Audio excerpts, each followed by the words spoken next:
दिवाली रोशनी वाली, वो सब त्योहार की रानी। दोस्तों एक बार फिर से आपका स्वागत है हमारे चैनल में। अगर आपने अभी तक हमारे चैनल को सब्सक्राइब नहीं किया है तो अभी सब्सक्राइब कीजिए और देखते रहिए बिल्ली के मजेदार और funny videos. Hello Modi ji, सबसे पहले तो आपको दिवाली की बहुत बहुत शुभकामनाएं। आप सबको दिवाली की बहुत बधाई हो। मोदी जी, मैंने सुना है कि कोरोना महामारी की वजह से इस बार दिवाली पे हम पटाखे नहीं चला सकते, क्या ये बात सही है? सही है। तो क्या आप भी इस बार दिवाली पे पटाखे नहीं जलाएंगे? हाँ, इस बार परिस्थितियां ही कुछ और हैं। लेकिन मेरे पास पिछले साल के कुछ पटाखे बचे हुए हैं, मैं अब उनका क्या करूं? उसको फेंक दो, गंगा जी में बहा दो। यही नहीं, अभी और सुनिए। तो क्या इस बार हम नए कपड़े और मिठाइयाँ भी नहीं लाए? जी नहीं, मैं ऐसे नहीं कहता।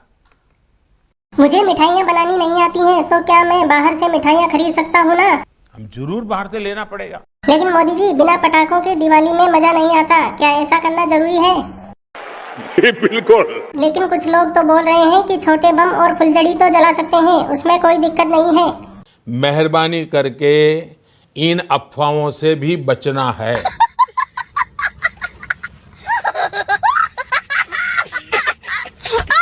और कुछ लोग तो ऐसे हैं जिनको कितना भी समझा लो उनके कान पर जूं तक नहीं रेंगती, तो ऐसे लोगों के लिए भी आपके पास कोई उपाय है क्या? बिल्कुल। अच्छा, तो जरा बताइए, आप ऐसे लोगों के साथ क्या करेंगे जिनको मना करने के बाद भी वो पटाखे फोड़ेंगे? हम घर में घुस के मारेंगे। दोस्तों, अगर आपको ये वीडियो पसंद आया है तो इसे जल्दी से लाइक और शेयर कर दीजिए और इसी तरह के फनी वीडियोस देखने के लिए हमारे चैनल को सब्सक्राइब करना ना भूलें। धन्यवाद।